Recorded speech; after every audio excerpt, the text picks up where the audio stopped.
நன்மையும் செல்வமும் நாளும் நல்குமே, திண்மையும் பாவமும் சிதைந்து தேயுமே, ஜென்மமும் மரணமும் இன்றி தீருமே, இம்மையே ராமா என்ற எழுத்து இரண்டினால். அன்னதானம் அகிலனல் தானங்கள், கன்னிதானம் கபிலையின் தானமே, சொர்ணதானம் பலன் என சொல்லுவர், மண்ணு ராமகதை மறவார் கரோ. உலகம் யாவையும் தாமுல வாக்கலும், நிலை பெருத்தலும் நீட்டலும், நீங்களா அழகிலா விளையாட்டுடையார், அவர் தலைவர் அன்னவர்க்கே சரண் நாங்களே. அஞ்சிலே ஒன்று பெற்றான், அஞ்சிலே ஒன்றை தாவி, அஞ்சிலே ஒன்று ஆறாக ஆரியர்க்காக ஏகி, அஞ்சிலே ஒன்று பெற்ற அணங்கை கண்டு அயலார் ஊரில், அஞ்சிலே ஒன்றை வைத்தான், அவன் நம்மை அழித்து காப்பான். இந்த ஸ்ரீராம நவமி தமிழ் புத்தாண்டு சிறப்பு நிகழ்ச்சியாக இந்த நிகழ்ச்சியை ஏற்பாடு செய்த இன்றைய உற்சவதாரர்களுக்கும் ஆரிய வைசிய முக்கியஸ்தர்களுக்கும் இங்கு கூடியுள்ள அனைவருக்கும் முதற்கண் என் வணக்கத்தை தெரிவித்துக் கொள்கிறேன். தமிழ் புத்தாண்டு வாழ்த்துக்களையும் தெரிவித்துக் கொள்கிறேன். இன்னைக்கு நான் பேச போற தலைப்பு அனுமனின் இலங்கை பயணம் அப்படிங்கிறது.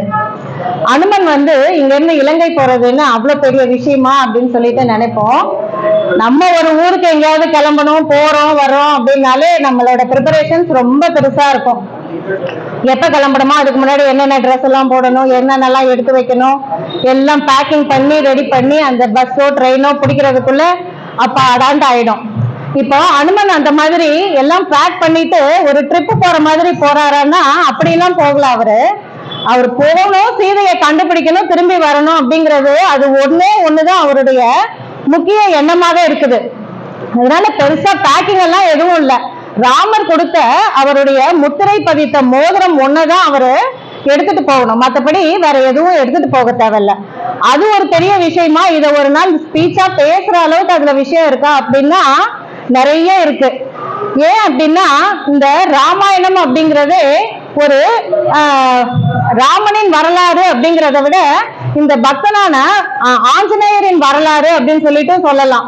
ராமர் ராமாயணத்தை விரும்பி கேட்பாராம்.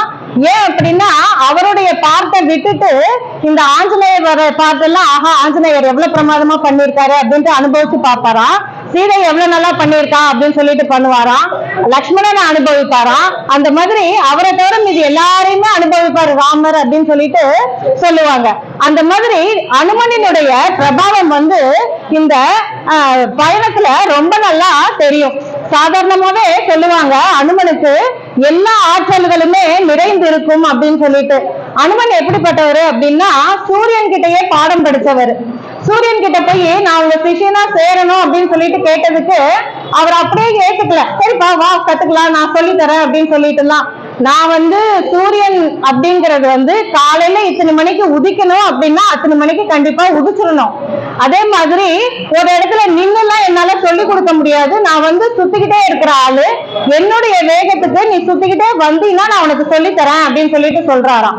இப்ப ஒரு குரு கிட்ட பாடம் படிக்கணும் அப்படின்னு சொன்னா நம்ம அவரை பார்த்த மாதிரி இருந்தாதான் பாடம் படிக்க முடியும். அவர் பக்கத்துல உட்கார்ந்துட்டு இருந்தோம்னால அவருடைய பார்வையோ அவருடைய முக பாவனையோ நம்ம பார்க்க முடியாது. அதனால அனுமன் என்ன பண்ணுவாராம், சூரியன் கிட்ட பாடம் படிக்கிறதுக்காக சூரியனை நோக்கி நின்றுட்டு அவர் போற வேகத்துக்கு பின்னாடி நடப்பாராம். அந்த பின்னாடி அவ்வளவு வேகத்துல நடந்து அவர்கிட்ட பாடம் படிச்சாரு அப்படின்னு சொல்லிட்டு சொல்லுவாங்க. அவ்வளவு ஒரு சாதுரியமானவர், அவ்வளவு ஒரு சாமர்த்தியமான ஆளு அந்த அனுமன் அப்படிங்கிறவர். இந்த இலங்கைக்கு போகணும் அப்படின்னு சொல்லிட்டு சொல்றாங்க. கிஷ்கிந்தையில இருந்து சுக்ரீவன் நாலா பக்கமும் தன்னுடைய வானர படை வீரர்களை அனுப்பி வைக்கிறாரு. எல்லாரும் போய் பாருங்க, எல்லா பக்கமும் பாருங்க, சீதை எங்க இருக்காங்க அப்படின்னு சொல்லிட்டு எல்லாரும் தேடி ஒரு மாசத்துல எனக்கு சொல்லிடணும் என்ன கண்டுபிடிச்சிட்டீங்களா இல்லையா அப்படிங்கிறத. அதனால அவ்வளவு வேகமா தேடுங்க அப்படின்னு சொல்லிட்டு எல்லாரையும் அனுப்புறாரு. அப்படி அனுப்பும் போது தென் திசை பக்கம் போற மக்களை மட்டும் ரொம்ப பலமாக, ரொம்ப புத்திசாலியாக, ரொம்ப திறமை வாய்ந்தவர்களா அனுப்புறாரு. யார் யாரும் அனுப்புறாரு அப்படின்னா ஜாம்பவான், அங்கதன், அப்புறம் ஆஞ்சநேயர் அப்படின்னு சொல்லிட்டு மிகவும் நலன், நீலன் அப்படிங்கிறவங்கள ரொம்ப திறமைசாலிகளா பார்த்து அனுப்புறாரு. ஏன்னா அவங்களே பாக்குறாங்க ராவணன் சீதையை தூக்கிட்டு போகும்போது தென் திசையா தான் போனா, அந்த பொண்ணு இந்த இடத்துல நகையெல்லாம் போட்டுட்டு போச்சு, அந்த பொண்ணை தூக்கிட்டு அந்த அரக்கன் வந்து தென் திசையா தான் போனா அப்படிங்கும்போது தென் திசையில தேட போறவங்க மிகவும் திறமைசாலிகளாக இருக்கணும் அப்படின்னு சொல்லிட்டு அந்த மாதிரி செலக்ட் பண்ணி அனுப்புறாங்க. அனுப்புனவங்களும் என்ன ஆகுது அப்படின்னா, இவங்க வந்து முதலையே ஒரு இடத்துல ஒரு குகையில ஒண்ணு மாட்டிக்கிறாங்க. அது வந்து ஒரு மாயாஜாலம் மிக்க குகை. அதுல இருந்து வெளியே வர்றதுக்கே இவங்களுக்கு வழியே தெரியல. அப்ப ஸ்வயம் பிரபா அப்படிங்கிற ஒரு பெண்ணினுடைய உதவியினாலதான் அந்த குகையில இருந்து வெளியே வராங்க. சுக்ரீவன் கொடுத்த அந்த 1 மாத கெடுலாம் எப்பயோ முடிஞ்சு போயிடுது. ஆனா இவங்க வந்து இன்னும் இந்தியாவையே தாண்டல, இன்னும் ராமேஸ்வரத்துக்கே வரல. இந்த ஸ்வயம் பிரபாவுடைய உதவியாலதான் அந்த குகையை விட்டே வெளியே வராங்க. அதுக்கப்புறம் கொஞ்சம் கொஞ்சமா அப்படியே தேடிக்கிட்டு வராங்க. அப்ப சுக்ரீவன் சொல்றாராம், திருமலைன்னு ஒரு மலை இருக்கும், அந்த மலைக்கு மட்டும் தயவு செய்து போயிடாதீங்க அப்படின்னு சொல்லிட்டு சொல்றாராம். ஏன் அந்த மலையில மட்டும் ராவணன் சீதையை கொண்டு போய் வச்சிருக்க மாட்டானா அப்படின்னு சொல்லிட்டு ராமர் கேட்கிறாராம். அப்ப சுக்ரீவன் சொல்றாராம், அந்த திருமலை வேங்கடமலை அப்படிங்கிற மலை எப்படிப்பட்ட மலைன்னா எல்லாருடைய பாவங்களையும் அந்த மலையில ஒரு நாழிகை நேரம் இருந்தாலே தீத்துரும். அந்த மாதிரி இருக்கும்போது இந்த கெட்டமதி கொண்ட ராவணன் சீதையை அங்க கொண்டு போய் வச்சிருந்தா அவன் ஒரு நாழிகையிலே திரும்பி கொண்டு வந்து உங்ககிட்டயே விட்டுட்டு போயிருப்பான். அதனால கண்டிப்பா சீதை அங்க எடுக்க வாய்ப்பு இல்ல. நாங்க தேர்வோம் தேர்வழின்னு நீங்க அங்க போனீங்கன்னா நீங்க எல்லாரும் அந்த பெருமாளினுடைய அழகுல மயங்கி அங்கேயே இருந்துருவீங்க. அதனால திருமலைக்கு போகாதீங்க அப்படின்னு சொல்லி அனுப்புறாராம். இவங்களும் அந்த திருமலைக்கு போகாம அதையெல்லாம் கிராஸ் பண்ணிட்டு கடைசியில இங்க வந்துடுறாங்க ராமேஸ்வரம் கிட்ட. அப்ப வந்து கடலை தாண்டணும். இவ்வளவு பெரிய கடல், 100 யோஜனை உள்ள கடல் அப்படின்னு சொல்லிட்டு சொல்றாங்க. இந்த 100 யோஜனைனா எவ்வளவு தூரம் அப்படின்ட்டு கணக்கு பண்ணா 1 யோஜனைனா 10 மைல் தூரமா. 100 யோஜனை அப்படிங்கிறது வந்து கிட்டத்தட்ட 1000 மைல்.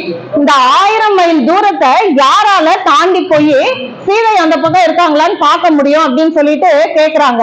அப்ப வந்து இவங்க என்ன சொல்றாங்கன்னா, ஒவ்வொரு வானரமா வருது, முன்னாடி வருது, என்னால 10 யோஜனை தாண்ட முடியும், என்னால 20, என்னால 30, நான் 100 யோஜனை கூட தாண்டுவேன் அப்படின்னு சொல்லிட்டு அங்கதான் மட்டும்தான் சொல்றாராம். அட பரவாயில்லையா, அப்ப அங்கதான் நீயே போயிட்டு வந்துரு அப்படின்னு சொல்லிட்டு சொல்றாங்க. ஆனா அவரும் என்ன சொல்றாருன்னா, என்னால 100 யோஜனை தாண்டி இங்க இருந்து அங்க போய் சேர முடியும், அங்க போய் சீதை இருக்காங்களான்னு சொல்லிட்டு இலங்கை ஃபுல்லா தேட கூட முடியும். ஆனா அந்த செய்திய திரும்ப இங்க வந்து சொல்ற அளவுக்கு எனக்கு பலம் கிடையாது, என்னால வர முடியாது அப்படின்னு சொல்லிட்டு சொல்றாரா. இது எதுக்கு அதுக்கப்புறம் போய்கிட்டு நாங்கெல்லாம் இங்க இருந்துகிட்டு நீ மட்டும் அங்க போயிட்டு நீ அங்கேயே இருந்துக்கிறதுக்கு எதுக்கு போகணும், அந்த மாதிரி பண்ணா ஒண்ணும் புண்ணியம் இல்லையே அப்படின்னு சொல்லிட்டு யோசிச்சுட்டு இருக்காங்க. அப்போ ஜாம்பவான் சொல்றாராம், நான்லாம் ஹிருதயுகத்திலேயே திரிவிக்ரமா பெருமாள் வந்து இந்த உலகத்தை அளந்தப்ப 32 வாட்டி இந்த உலகத்தை சுத்தி வந்தேன். என்னால வந்து இந்த 10,000 மைல் தாண்டதெல்லாம் எனக்கு சர்வசாதாரணம், நல்லா ரொம்ப ஈஸியா தாண்டிடுவேன் அப்படின்னு சொல்லிட்டு சொன்னாராம். சரி, அப்ப நீங்க தாண்டுங்களா அப்படின்னா, நான் சொன்னது கிருதயுகத்துல, இப்ப நடக்கிறது திரேதாயுகம். 3 யுகம் தாண்டியும் எனக்கு அதே பலம் இருக்குமா? இப்பெல்லாம் எனக்கு அவ்வளவு பலம் இல்லை, என்னால எல்லாம் முடியாது அப்படின்னு சொல்லிட்டு சொல்றாங்களாம். இப்ப இதுக்கு என்னதான் வழி அப்படின்னு சொல்லும் போது பார்த்தா ஆஞ்சநேயர் ஒண்ணுமே பதில் சொல்லல. அவரு 10 யோஜனை 20 யோஜனை கூட அவர் சொல்லல, என்னால இது கூட முடியும்னு சொல்லிட்டு பதிலே சொல்லாம கம்முனே இருக்காராம். அப்ப ஜாம்பவான் தான் வந்து சொல்றாராம், இந்த கடலை தாண்டக்கூடிய சக்தி ஆஞ்சநேயருக்கு மட்டும்தான் இருக்குது அப்படின்னு சொல்லிட்டு சொல்றாங்களாம். என்ன நீங்க போய் இப்படி சொல்றீங்க, எனக்கெல்லாம் எந்த சக்தியும் இல்லை, என்னாலலாம் முடியாது அப்படின்னு சொல்லிட்டு ஆஞ்சநேயர் சொல்றாராம். அப்ப ஜாம்பவான் தான் விளக்குறாராம், நீ வந்து சின்ன பிள்ளையா இருக்கும் போதே இந்த சூரியனை பழம்னு நினைச்சு போய் பிடிச்சு சாப்பிட போனவன். அப்ப வந்து இந்திரன் வந்து தன்னுடைய வஜ்ராயுதத்தால உன்னை தாக்குனதுனால நீ மயங்கி விழுந்துட்ட. அப்போ வாயு தேவன் என்ன பண்ணாருன்னா, என்னுடைய மகனுக்கு ஒரு பிரச்சனையான்னு சொல்லிட்டு அந்த வாயு உலகத்துல இருக்கக்கூடிய எல்லா வாயுவையும் தனக்குள்ளேயே அடக்கி வச்சுக்கிட்டாராம். யாருக்குமே வாயு கிடைக்காம பண்ணிட்டாரு. அப்போ உலகமே ஸ்தம்பிச்சு போச்சு. உடனே எல்லா தேவர்களும் வந்து வாயு பகவான் கிட்ட கெஞ்சுறாங்க, நீ என்ன இந்த மாதிரி பண்றீங்க, விடுங்க, உலகத்துல காத்து இல்லாம என்ன பண்றது அப்படின்னு சொல்லிட்டு அவங்க எல்லாரும் கெஞ்சும் போது, அப்ப என் மகனுக்கு நீங்க எல்லாருமே ஆசீர்வாதம் பண்ணாதான் நான் வந்து வாயுவை விடுவேன் அப்படின்னு சொல்லிட்டு சொன்னவும் எல்லாரும் ஒருத்தரும் ஒவ்வொரு வரம் கொடுக்குறாங்க. பிரம்மா வந்து வரம் கொடுக்கிறாராம், என்னுடைய பிரம்மாஸ்திரமானது உன்னை வந்து ஒரு முகூர்த்த நேரம் மட்டுமே கட்டுப்படுத்தும், அதுக்கு மேல கட்டுப்படுத்தாது அப்படின்னு சொல்லிட்டு பிரம்மா வரம் கொடுக்கிறார்.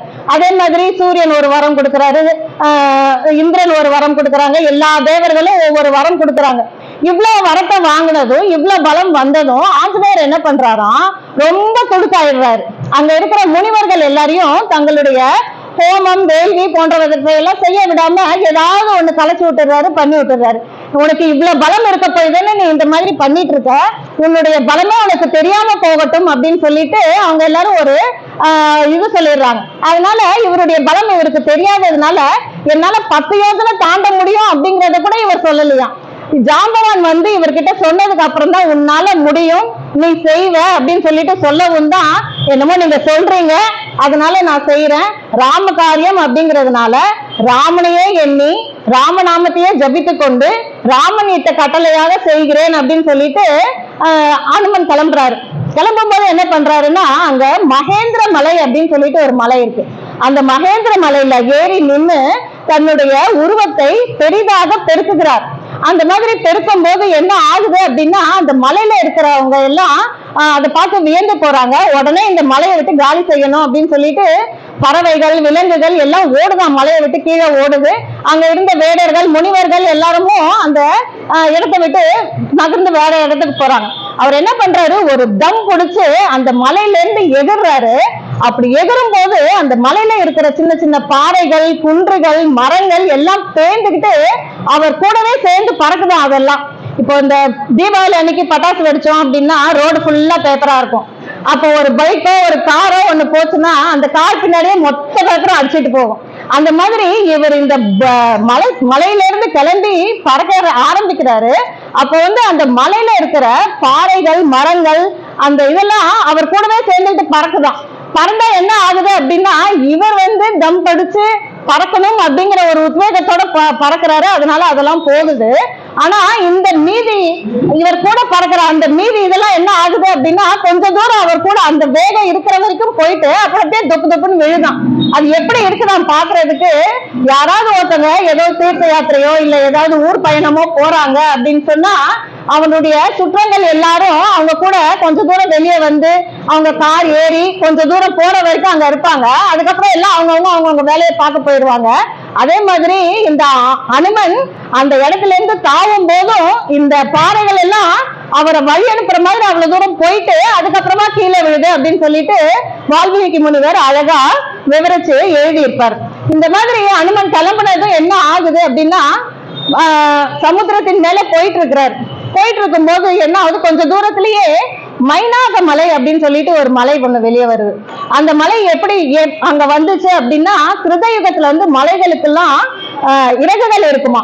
அந்த இறகுகளை வச்சுட்டு அந்த மலைகள் எல்லாம் இங்கேயும் அங்கேயும் பறந்துகிட்டு இருக்குமா. அந்த மாதிரி பறக்கும் போது எல்லாருக்கும் ரொம்ப பிரச்சனை ஆகுது. அந்த மலையில இருந்து ஏதாவது கீழே விழுந்துச்சுன்னா யார் தலையிலாவது விழுது செய்யுது, ரொம்ப டிராபிக் ஜாம் ஆகுது ஸ்பேஸ்ல அப்படின்னு சொல்லிட்டு இந்திரன் என்ன பண்ணாரா, எல்லா மலையினுடைய சிறகுகள் எல்லாத்தையும் வெட்டி ஒவ்வொரு இடத்துல அப்படியே ஸ்டில்லா இருக்கிற மாதிரி செஞ்சு வச்சுட்டாராம்.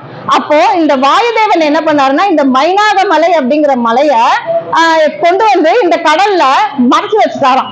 அப்போ உங்க அப்பா வந்து எனக்கு ஒரு ஹெல்ப் பண்ணாரு, என்னை கூட்டிட்டு வந்து இந்த மலையில இந்த கடல்ல மறைச்சு வச்சிருக்காரு. அதனால நீ இந்த கடலை தாண்டி போகும்போது உனக்கு ஒரு உபகாரமாக இருக்க வேண்டும் அப்படின்னு சொல்லிட்டு அந்த மலை வந்து மேல எந்திரிச்சு வந்து, இவ்வளவு தூரம் ஒரேடியா நீ பறக்க வேண்டாம், என் மேல இருந்து கொஞ்சம் ரெஸ்ட் எடுத்துட்டு அதுக்கப்புறமா போ அப்படின்னு சொல்லிட்டு அந்த மைனாகமலை சொல்லுதான். அப்போ ஆஞ்சநேயர் என்ன பண்றாரா, அதை வந்து மறுக்க முடியல அவரால.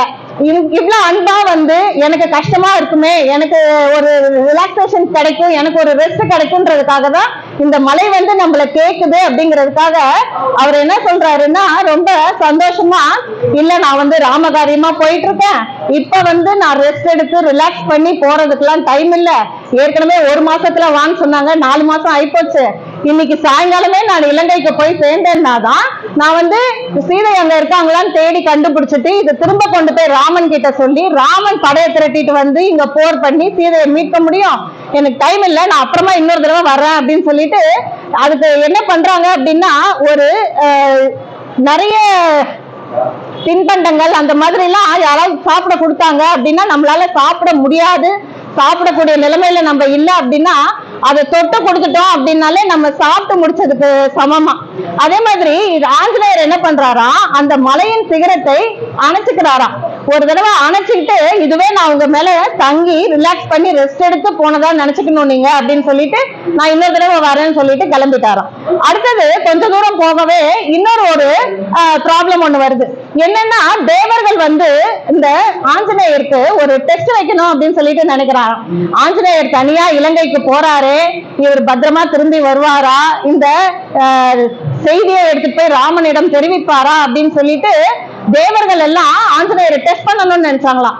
அதுக்காக என்ன பண்ணாங்களாம், சுரசா அப்படின்ட்டு ஒரு நாக மாதா ஒருத்தவங்க இருந்தாங்களாம். அவங்க கிட்ட போய் நீங்க வந்து நடுவுல போய் நில்லுங்க, நீ வந்து என் வாய்க்குள்ள போயிட்டு தான் போகணும்னு சொல்லிட்டு ஆஞ்சநேயருக்கு ஒரு டெஸ்ட் ஒண்ணு வைங்க, அவர் என்ன பண்றாருன்னு பாக்கலாம் அப்படின்னு சொல்லிட்டு சொல்றாங்களாம். உடனே இந்த சுரசா என்ன பண்றாங்க, அந்த கடல்ல இருந்து வெளியே வந்து இந்த பக்கமாக போற எல்லாருமே என் வாய்க்குள்ள போயிட்டு தான் வரணும் அப்படின்னு சொல்லிட்டு பிரம்மா எனக்கு ஒரு வரம் கொடுத்திருக்காரு, அதனால நீ என் வாய்க்குள்ள போனாதான் மேற்கொண்டு போக முடியும் அப்படின்னு சொல்லிட்டு சொல்றாங்க. அவங்க என்ன நினைக்கிறாங்க, இவர் வாய்க்குள்ள போனதுமே வாயை மூடி இவரை லாக் பண்ணிடலாம் அப்படின்ற மாதிரி அவங்க நினைக்கிறாங்க. உடனே இவரு ஆஞ்சநேயர் என்ன பண்றாரு, அப்படியா உங்க வாய்க்குள்ள போகணுமா அப்படின்னு சொல்லிட்டு என்ன பண்றாரா, இவர் தன்னுடைய உருவத்தை பெருசாக்குறாராம். இவங்க உருவத்தை பெருசாக்கவும் அந்த சுரசாங்கிறவங்களும் தன்னுடைய வாயை இன்னும் பெருசா திறக்கிறாங்க. இவர் இன்னும் பெருசாக்குறாரு, அவங்க இன்னும் பெருசா திறக்கிறாங்க. எல்லாம் பெருசா திறக்க திறக்க திறக்க அப்புறம் என்ன பண்றாரு அப்படின்னா தன்னுடைய உருவத்தை உடனே டக்குன்னு கட்டவரல் அளவுக்கு சுருக்கிக்கிட்டு சர்ரன் வாய்க்குள்ள போயிட்டு வெளியே வந்துடுறாரு. நீங்க என்ன சொன்னீங்க, வாய்க்குள்ள தானே போகணும்னு சொன்னீங்க, உங்க வயிற்றுக்குள்ள போகணும், நீங்க சாப்பிடணும்னு சொல்லிட்டு நீங்க சொல்லலையே, உங்க வாய்க்குள்ள போயிட்டு நான் வெளியே வந்துட்டேன், நான் கிளம்புறேன் அப்படின்னு சொல்லிட்டு அந்த சுரசா அப்படிங்கிற நாக மாதாவையும் தன்னுடைய சமயோஜித புத்தியால சமாளிச்சிடுறாரு. இன்னும் கொஞ்சம் தூரம் போறாரு. அப்ப என்ன ஆகுது, பறந்துட்டு இருக்கிறவரால தொடர்ந்து பறக்க முடியல. என்ன ஆச்சு, நல்லா தானே போயிட்டு இருந்தது, திடீர்னு ஏன் இவ்வளவு டயர்ட் ஆகுது, இவ்வளோ இழுக்கிற மாதிரி இருக்கே நம்மள அப்படின்னு சொல்லிட்டு பார்த்தா அங்க வந்து சிம்ஹிகான்ட்டு ஒரு ராட்சசி ஒருத்தவங்க வராங்க. இது முதல்ல வந்த மைனாக மலை வந்து அன்பின் மிகுதியால வந்த தடை, அடுத்தது வந்த சுரசாங்கிறது வந்து தேவர்கள் அனுப்பின ஒரு டெஸ்ட், இப்ப மூன்றாவதா வர சிம்ஹிகா அப்படிங்கிறது வந்து நிஜமாவே ஒரு ராட்சசி. அந்த ராட்சசி என்ன பண்ணாலாம், பார்த்தவங்க எல்லாத்தையும் அடிச்சு அடிச்சு சாப்பிட்டுட்டு இருந்தாலாம். உடனே பிரம்மா என்ன பண்ணாரா, நீ ரொம்ப அட்டகாசம் பண்ற, உன்னை சிறை வைக்கிறேன் பாரு அப்படின்னு சொல்லிட்டு அவளை கூட்டிட்டு போய் கடலுக்கு நடுவுல சிறை வச்சுட்டாராம். சிறைதான் வைக்கிறீங்க, ஆனா எனக்கு சாப்பாடுக்கு நீங்க தான் ஏற்பாடு பண்ணணும் அப்படின்னு சொல்லிட்டு அந்த சிம்ஹிகா கேக்குறாங்களாம். அப்போ பிரம்மா சொல்றாராம், இந்த கடலின் மேல நீ இருக்கிற இடத்துக்கு மேல யார் பறந்து போனாலும் அந்த நிழலை பிடிச்சு நீ இழுத்தியானா அந்த ஆளே, அந்த பறவையோ அந்த மனுஷனோ யாரா இருந்தாலும் அவங்க வந்து வந்துருவாங்க உன் வாய்க்குள்ள அப்படின்னு சொல்லிட்டு சொல்றாங்க. நீ வந்து அவங்கள சாப்பிட்டுக்கலாம் அப்படின்னு சொல்லிட்டு சொல்றாங்க. இந்த சிம்ஹிகா வந்து அந்த மாதிரி ஆஞ்சநேயருடைய நிழலை பிடிச்சு இழுத்து தன்னுடைய வாய்க்குள்ள போட்டுக்கிறாங்க, அதை முழுகிடுறாங்க. முழுகினதுமே இவரால ஒண்ணும் பண்ண முடியல. அப்ப என்ன பண்றாருன்னா, அங்க வயிற்றுக்குள்ள போனதுக்கு அப்புறம் விஸ்வரூபம் எடுத்து அந்த வயிற்றை கிழித்து கொண்டு வெளியே வராராம். அந்த மாதிரி வெளியே வரும்போது என்ன ஆகுதுன்னா, நரசிம்மர் எப்படி இரண்யனை வதம் பண்ணும் போது அவனுடைய வயிற்றை கிழிச்சு குடலை எடுத்து மாலையா போட்டுக்கிட்டாரோ, அந்த மாதிரி சிம்ஹிகாவினுடைய குடலை மாலையாக அணிந்த வண்ணம் வருகிறார் ஆஞ்சநேயர். அந்த மாதிரி பார்த்ததும் தான் எல்லாருக்கும் இந்த சிம்ஹிகாவினுடைய குடலை மாலையா போட்ட மாதிரி ஆஞ்சநேயருக்கு ஸ்பெஷலா ஏதாவது ஒரு மாலை போடணும் அப்படின்னு சொல்லிட்டு இந்த மாதிரி வடமாலை சாத்த ஆரம்பிச்சாங்களாம். அந்த வடமாலை எதுக்கு சாத்துறாங்க அப்படின்னா, இந்த குடல் அப்படிங்கிற பகுதி வந்து புரோட்டீன் நிறைய இருக்குமா, அதனால புரோட்டீன் நிறைய இருக்கிற சைவ உணவு என்னன்னு பார்த்தா அது உளுந்துதான். அந்த புரோட்டீன் நிறைய இருக்கிற சைவ உணவாகிய உளுந்த வச்சு அதை வடையா ஆக்கி நம்ம வடமாலை சாத்துறோம். இதே நார்த் இந்தியாவுக்குலாம் போனோம் அப்படின்னா அவங்க ஜாங்கிரி மாலை போடுவாங்க. ஜாங்கிரி மாலை ஏன் போடுறாங்கன்னா அதுவும் அதேதான், உளுந்துல செய்யறதுதான். அதுவும் சவுத் இந்தியால எல்லாருக்கும் காரம் பிடிக்கும் அப்படிங்கறதுனால வடையா செஞ்சு போடுறோம். நார்த் இந்தியால எல்லாரும் ஸ்வீட்டுக்கு பெயர் போனவங்கன்றதுனால அவங்க வந்து ஜாங்கிரி மலையா செஞ்சு போட்டுக்கிறாங்க. இந்த 3 தடைகளையுமே தாண்டி ஆஞ்சநேயர் வந்து இலங்கைக்கு போறாரு. இலங்கைக்கு போகும்போது என்ன ஆகுது அப்படின்னா, அவர் இறங்கும் போதே அந்த இலங்கையினுடைய அழகை பார்க்கிறார். அவ்வளவு அழகா இருக்கான். சாதாரணமா நம்ம ஒரு ஏரோப்ளைன்ல போனோம் அப்படின்னா அதுல அந்த டேக் ஆஃப் ஆகும் போதும் சரி, திரும்ப அது வந்து இறங்கும் போதும் சரி, அந்த ஊரினுடைய அழகு நம்மளுக்கு தெரியும். எவ்வளவு கட்டடங்கள் இருக்கு, எவ்வளவு மரங்கள் இருக்கு, எவ்வளவு வனங்கள் இருக்கு, அந்த மாதிரி இவர் தூரத்துல இருந்து வந்து அந்த இலங்கை கிட்ட இறங்கும் போதே பாக்குறாராம், இலங்கை அவ்வளவு அழகா இருக்கான். எவ்வளவு எவ்வளவு அழகா இருக்குது இந்த ஊரு. இந்த ராவணன் பண்ற இந்த முட்டாள்தனத்தினால ராமனுடைய கையால இந்த ஊரு அழியாம இருந்துச்சுன்னா பரவாயில்ல. குபேரன் பொத்தி பொத்தி வச்சிருந்த பட்டணம் இது. இந்த ராவணனுடைய முட்டாள்தனத்தினால என்ன கதிக்கு ஆக போகுதோ அப்படின்னு சொல்லிட்டு அந்த மாதிரி நினைச்சுக்கிட்டு கீழே இறங்கி வராரு. வந்தவர் உடனே தேடுறதுக்கு போல இலங்கைக்குள்ள. ஏன் அப்படின்னா அந்த நேரம் சாயங்கால நேரமா இருக்கு. அந்த நேரத்துல போய் பார்த்தோம் அப்படின்னா யாரோ இது நம்ம ஊர் ஆளு இல்ல, வெளியூர் ஆளு அப்படின்னு சொல்லிட்டு எல்லாரும் டக்குன்னு கண்டுபிடிச்சிருவாங்க அப்படிங்கிறதுக்காக கொஞ்சம் இருட்டட்டும் அப்படின்னு சொல்லிட்டு வெயிட் பண்ணிட்டு இருக்காரு. அப்பயும் என்ன பண்றாரு அப்படின்னா அவ்வளவு பெரிய உருவம் எடுத்து கடலை தாண்டி வந்தவரு அதே உருவத்தோட உள்ள போலியா. ஏன்னா அப்ப எல்லாரும் டக்குன்னு பாத்துருவாங்க, யாரு இது இவ்வளவு பெருசா இருக்காங்க, யாரு இதுன்னு சொல்லிட்டு டக்குன்னு எல்லார் கண்ணையும் பற்றுவோம். அப்ப நம்மளால அந்த இலங்கையில புகுந்து சீதை இருக்கும் இடத்தை தேட முடியாது. அதனால சமயோஜிதமா என்ன பண்றாரு அப்படின்னா தன்னுடைய பெரிய உடலை அப்படியே சுருக்கிக்கிறாராம். எவ்வளவுக்கு சுருக்கிறாரு அப்படின்னா ஒரு பூனை மாதிரி அளவுக்கு சுருக்கிக்கிறாரு. இந்த பூனை தான் சத்தம் இல்லாம போகும், வர்றதே தெரியாது, ஆனா வந்துரும். ஒரு சவுண்ட் இல்லாம சத்தம் இல்லாம அவ்வளவு மெதுவா போகும். அந்த மாதிரி ஒரு பூனை அளவுக்கு தன்னுடைய உடலை சுருக்கிக்கிறாராம். இது எப்படி இருந்துச்சுன்னா திருவிக்கிரம பெருமாள் முதல்ல வாமனனா வந்தாரு. சின்னதா 3 அடி உருவுல வந்தாரு. வந்துட்டு அதுக்கப்புறம் நிலத்தை 3 அடி மண்ணு கையில வாங்கினதுக்கு அப்புறம் தான் கடகட கடகடன்னு திருவிக்கிரமனா வளர்ந்தாரு. ஆனா இங்க ஆஞ்சநேயர் என்ன பண்றாரா அப்படியே ஆப்போசிட். முதல்ல அவ்வளவு பெருசா வளர்ந்து கடலை தாண்டினார். ஆனா இங்க சேர்ந்ததுக்கு அப்புறம் அப்படியே ரொம்ப சுருக்கி பூனை அளவுக்கு சுருக்கிட்டாராம். பூனை அளவுக்கு சுருக்கிக்கிட்டு சாயங்காலம் ஆகட்டும் வெயிட் பண்றாரு. சாயங்காலம் ஆச்சு. சாயங்காலம் ஆனதுக்கு அப்புறம் தான் அவரு உள்ள போலான்னு பாக்குறாரு. உள்ள போகணும்னு நினைக்கிறவரு போகும்போதே லங்கினி அப்படின்னு சொல்லிட்டு அந்த இலங்கையினுடைய காவல் தேவதை, அந்த காவல் தேவதை எதிரில வராங்க. எதிரில வரும்போது அவங்க என்ன சொல்றாங்க அப்படின்னா, யார் நீ குரங்கு, எதுக்கு இப்ப வந்த, இங்க எதுக்கு வந்த, இங்கெல்லாம் யாரும் அவ்வளவா வரமாட்டாங்களே அப்படின்னு சொல்லிட்டு அவ்வளவு கொஸ்டின் கேட்டுட்டே இருக்காங்களாம். உடனே இவங்க என்ன சொல்றாங்க, நான் குரங்குதான், சாதாரணமா காட்டுலதான் இருப்பேன், ஆனா இப்ப இந்த ஊரை சுத்தி பார்த்துட்டு போலாம் அப்படின்னு சொல்லிட்டு ஒரு டூரிஸ்டா வந்திருக்கேன் அப்படின்னு சொல்லிட்டு சொல்றாங்களாம் ஆஞ்சநேயர். உடனே அவங்க இருந்துகிட்டு அதெல்லாம் இங்கெல்லாம் சுத்தி பாக்குறதுக்கு எல்லாம் ஒண்ணும் இல்ல, நீ எல்லாம் ஒண்ணும் வரத்தேவையில்ல போனீங்க அப்படின்னு சொல்லிட்டு பலார்னு ஒண்ணு அரைஞ்சிடுறாங்க அவங்க ஆஞ்சநேயர். ஆஞ்சநேயர் அரைஞ்சதுமே, ஓ நீ இந்த எப்பயுமே வாயால பேச மாட்டியா, கையால தான் பேசுவியா, இந்த நானும் உனக்கு கையாலேயே பதில் சொல்றேன்னு அவர் என்ன பண்றாரு, அந்த பெண் அப்படிங்கிறதுனால அதை மனசுல வச்சுக்கிட்டு இடது கையால குத்துறாராம். ஏன்னா ஆண்களோட ஆண்கள் சண்டை போடும்போது ஒண்டிக்கு ஒண்டி ஒத்தைக்கு ஒத்தைன்ட்டு கரெக்டா சண்டை போடலாம். ஆனா நம்மளை எதிர்ப்பது ஒரு பெண், அவங்க ராட்சசி தான், இருந்தாலும் ஒரு பெண் அப்படிங்கிறதுனால இவர் என்ன பண்றாரோ தன்னுடைய இடது கையினால ஒரு குத்து விடுறாராம். அப்ப அந்த குத்தை தாங்க முடியாம அவங்க நல்ல ரவுண்ட் அடிச்சு பல்ட்டி அடிச்சு போய் பல்லு வாயெல்லாம் தேய்ந்து போய் கீழே விழுறாங்க. ரத்தமும் சதையுமா விழுறாங்க. விழும்போதுதான் அவங்க சொல்றாங்க, எனக்கு பிரம்மா இந்த இலங்கையின் காவல் தேவதையா நியமிக்கும் போதே சொன்னாரு, என்று ஒரு வானரத்தின் கையால் நீ அடி வாங்கி கீழே விழுகிறாயோ அன்றிலிருந்து இந்த இலங்கையின் அழிவு ஆரம்பம் என்பதை உறுதி செய்து கொள் அப்படின்னு சொல்லிட்டு எனக்கு பிரம்மா சொல்லியிருக்காரு. இன்னைக்குதான் நீ ஒரு வானரன் என்னை அடிச்சு கீழே தள்ளிட்ட, இனிமே இந்த இலங்கைக்கும் ராவணனுக்கும் அழிவு ஆரம்பம் அப்படிங்கிறது எனக்கு தெரியுது, நீ உள்ள போய் உன் வேலையை பாரு, நான் கிளம்புறேன் அப்படின்னு சொல்லிட்டு அந்த லங்கினியும் கிளம்பி போயிடுறாங்க. இப்போ இந்த ஆஞ்சநேயர் அங்க மகேந்திரகிரியில இருந்து கிளம்பி இங்க இலங்கைக்கு வர்றதுக்குள்ள வெறும் கடல் தான் நடுவுல இருந்தது ஃபுல்லா. அந்த கடலை தாண்டி வர்றதுக்குள்ளேயே இவ்வளவு பிரபாவங்கள் செஞ்சிருக்காரு இவரு. இன்னும் இலங்கைக்குள்ள போய் என்னென்ன பண்ண போறாரு அப்படின்னா அத ஒரு காண்டமாவே விளக்குறாங்க, சுந்தர காண்டம் அப்படின்னு சொல்லிட்டு. அந்த சுந்தர காண்டத்தை படிச்சோம் அப்படின்னா நம்மளுக்கு முழு ராமாயணம் படிச்ச பலனே கிடைக்கும் அப்படின்னு சொல்லிட்டு சொல்றாங்க.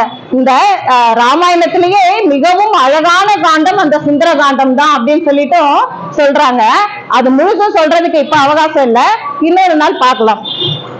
இந்த கடலை எப்படி உருவகப்படுத்தி இருக்காங்க இந்த ராமாயணத்துல அப்படின்னா, இந்த ஜீவாத்மா அப்படிங்கிறது பரமாத்மாவை விட்டு பிரிந்து அசோகவனம் எனும் வனத்தில் இருக்கிறது அப்படிங்கிற மாதிரிதான் சீதையையும் ராமனையும் சொல்றாங்க.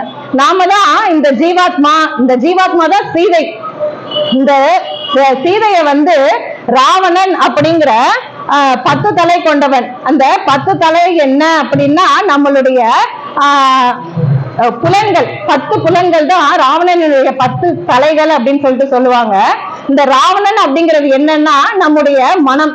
இந்த மனம்தான் ஆசையை அடக்காமல் தறிகட்டு ஓட விட்டு சீதை என்னும் ஜீவாத்மாவை அசோகவனம் என்னும் இடத்தில் கொண்டு வந்து அடைத்து வைத்திருக்கிறதா. அந்த அசோகவனத்தை அடைவதற்காக அந்த ஆஞ்சநேயர் கடந்த கடல் தான் நம்முடைய சம்சார சாகரம் அப்படின்னு சொல்ற அந்த கடல். நம்ம எப்படி இந்த சம்சார சாகரத்தால சூழ்ந்து கஷ்டப்பட்டுட்டு இருக்கோமோ அத மாதிரி அந்த சீதையும் அந்த கடலால சூழப்பட்ட இலங்கையில கஷ்டப்பட்டுட்டு இருந்தாங்களாம். அவங்கள காப்பாத்தி கூட்டிட்டு போகணும்னு பரமாத்மா நினைச்சாலும் அவரே நேரடியா வரல. இந்த ஆஞ்சநேயர் அப்படிங்கிற ஒரு ஆச்சாரியனை அனுப்பி வச்சு அவர் மூலியமா தான் இந்த ஜீவாத்மாவை பரமாத்மாவோட இணைப்பதற்கான வழியை பார்க்கிறார். அதனால இந்த ராமாயணத்துல ஆஞ்சநேயர் பண்ற ஒரு ரோல் என்ன அப்படின்னா ஒரு குருவினுடைய ரோல், அதாவது ஒரு ஆச்சாரியார் அப்படின்னு சொல்ற ஒரு ரோல் பண்றாரு. இந்த ஆச்சாரியரினுடைய அனுகிரகத்தினால்தான் நம்ம இந்த ஜீவாத்மா அந்த சீதை போய் இந்த ராமன் ஆகிய பரமாத்மா கிட்ட சேர்றாங்க. நம்மளும் அதே மாதிரி இந்த ஆஞ்சநேயனுடைய அருளினாலேதான் நாமும் இறைவனை அடைய வேண்டும் என்று கேட்டுக்கொள்கிறேன். ஜெய் ஸ்ரீராம்.